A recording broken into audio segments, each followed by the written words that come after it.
नहमदुहु व नुसल्ली अला रसूलिहिल करीम अम्मा बाद फ़ाऊज़ु बिल्लाहि मिनश्शैतानिर रजीम बिस्मिल्लाहिर रहमानिर रहीम। मुअज़्ज़ज़ बहनों, आज हमारा मौजू है जादू किन लोगों पर जल्द असरअंदाज होता है। जादू बरहक है, अल्लाह के नबी पर भी जादू किया गया।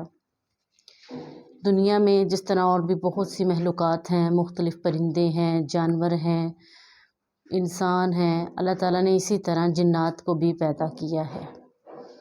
और हर मखलूक अपने अपने काम को अपने अपने तरीके से या जिसमें वो बेटर समझते हैं वो करते हैं। तो बहुत से लोग ऐसे होते हैं जो इन जादुओं के तोड़ के लिए ऐसे आमिलों के पास जाते हैं जो कि इंतहाई शिरकिया हालत में इलाज करते हैं और गैर शरई तरीके इख्तियार करते हैं, यानी वो तरीके जिनके शरीयत में कोई तसव्वुर ही नहीं है। उन तरीक़ों से वो ख़ुद भी गुमराह होते हैं और जो इलाज के लिए जाते हैं उनको भी गुमराह करते हैं। मुख्तलिफ़ किस्म के लोगों से वो बकरे मंगवाते हैं, उनका खून चाहिए, उनका गोश्त चाहिए, इस तरह से भी। और फिर जो पैसे वो लेते हैं हज़ारों की शक्ल में, वो अलहदा से। और इसके अलावा ये जो छोटी छोटी उन्होंने गुड़िया सी बनाई होती हैं जिनमें वो सुइयाँ लगाते हैं और लोगों को दिखाते हैं कि जी आप पर जादू हो गया, ये हो गया, वो हो गया। कोई मुख्तलिफ़ सब्ज़ियों पर इस तरह जादू करते हैं। तो ये वो तरीके हैं जो गैर शरई हैं।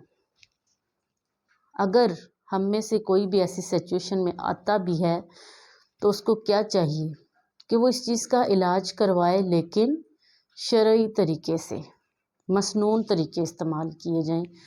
यानी जान चली जाए लेकिन दिल में ईमान ज़रूर हो। ये जो कुफरिया तरीके हैं ये आहिस्ता आहिस्ता दिल से ईमान को भी ख़त्म कर देते हैं। और वो जिस तरह कहते हैं ना कि दिलों पर जंग लग जाते हैं, वो मिसाल यहाँ आ जाती है कि जब उन लोगों को इस शिर्क से निकाल कर कुछ समझाया जाए तो उनके दिल में चूँकि जंग आलूद हो चुके होते हैं, वो इस बात को फिर एक्सेप्ट ही नहीं कर पाते कि इनके अलावा भी कुछ है। वो फिर इसी को अपना दीन दुनिया सब कुछ मानना शुरू कर देते हैं। तो ये जो होती हैं ये चीज़ें, ये जादू का होना, नज़र लग जाना या हर काम ख़राब होना, तो उसके लिए क्या करना चाहिए? मसनून तरीके इख्तियार करने चाहिए। और मसनून तरीके क्या हैं? जो बहुत प्यारे हैं, अल्लाह के नबी की हदीसें हैं, छोटी छोटी सुन्नतें हैं जो हम करें। सुबह शाम के अज़कार करें, प्यारे नबी की प्यारी दुआएं हैं वो पढ़ें, तो हम इन चीज़ों से महफूज हो सकते हैं।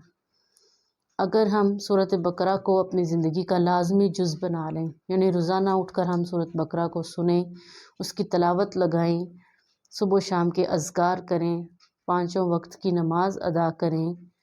और जो अल्लाह के नबी ने हमें छोटी छोटी दुआएं बताई हैं, रात को बिस्तर पर जब लेटें तो वो दुआएं पढ़ें, सुबह उठें तो दुआएं पढ़ें।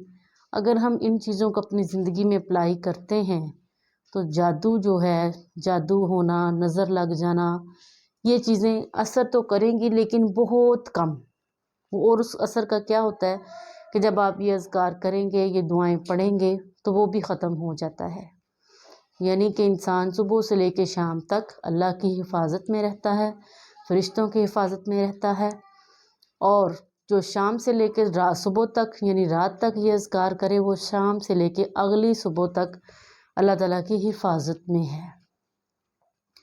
तो हमें चाहिए कि हम अगर इन मामलात में आ भी जाएं, यानी हमारे साथ ऐसे मसाइल हो भी जाएं, तो हम उनको शरई तरीके से हल करें। नमाज़ें पढ़ें, सूरतुल बकरा की तिलावत सुनें, सुबह शाम के अज़कार करें, तो इन चीज़ों से बचा जा सकता है। कुफरिया तरीके से और शिरकिया तरीके से बचा जा सकता है। हमारे दिल में जो ईमान है उसकी हिफाजत हो सकती है। तो अल्लाह से दुआ है कि अल्लाह ताला हमें ऐसे गैर शरई तरीक़ों से मुकम्मल तौर पर बचने की तौफ़ीक दे। आमीन। वमा अलैना इल्लल बलागुल मुबीन।